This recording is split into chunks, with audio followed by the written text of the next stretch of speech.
Guarantee দিয়ে বলছি এই প্রসেসিং এ পুডিং তৈরি করলে পুডিং এর টেস্ট 100 গুণ বেড়ে যাবে আর সকলে এটি খুব পারফেক্ট ভাবে তৈরি করতে পারবেন। আজ খুব ভিন্ন উপায়ে কিভাবে এই লোভনীয় ও সুস্বাদু মজাদার পুডিং খুব সহজেই তৈরি করতে পারবেন সেটি শেয়ার করব। প্রথমে একটি প্যানে 40 গ্রাম চিনি 5 গ্রাম পানি দিয়ে কোনো প্রকারের নাড়াচাড়া না করে লো হিটে রান্না করতে হবে। মাঝে মধ্যে শুধু প্যানটা নাড়িয়ে নিতে হবে যেন পুড়ে না যায়। এবার এর মধ্যে 20 গ্রাম গরম পানি দিয়ে ভালো করে ঝাঁকিয়ে নিয়ে যে বাটিতে পুডিং তৈরি করবেন তার মধ্যে ক্যারামেল ঢেলে নরমাল ফ্রিজে রেখে দিন ঠান্ডা হওয়ার জন্য। এবার একটি মিক্সিং বুলে 100 গ্রাম বাটার 20 গ্রাম চিনি 60 গ্রাম কনডেন্স মিল্ক দিয়ে ভালো করে মিক্স করে নিতে হবে। এবার এর মধ্যে ধাপে ধাপে 4টি ডিম দিয়েও ভালো করে মিক্স করে নিতে হবে। কিছুক্ষণ আগে যে পাত্রে ক্যারামেল তৈরি করা হয়েছে সেই পাত্রে জাল করা 200 গ্রাম দুধ কয়েক ফুটা ভ্যানিলা এসেন্স দিয়ে হালকা কুসুম গরম করে নিতে হবে, বেশি গরম করা যাবে না। বাটার এবং ডিমের মিশ্রণটিতে কুসুম গরম দুধ ধীরে ধীরে ঢালতে হবে এবং অনবরত ব্যাটারটি নাড়তে হবে। খেয়াল রাখতে হবে দুধ যেন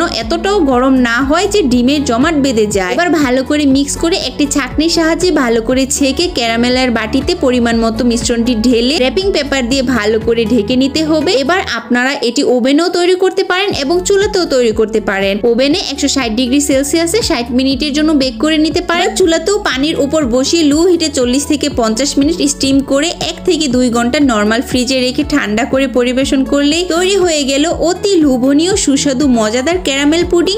আপনারা শুধু একবার বাসায় তৈরি করে দেখবেন 2 মিনিটেই পুডিং ভ্যানিশ হয়ে যাবে।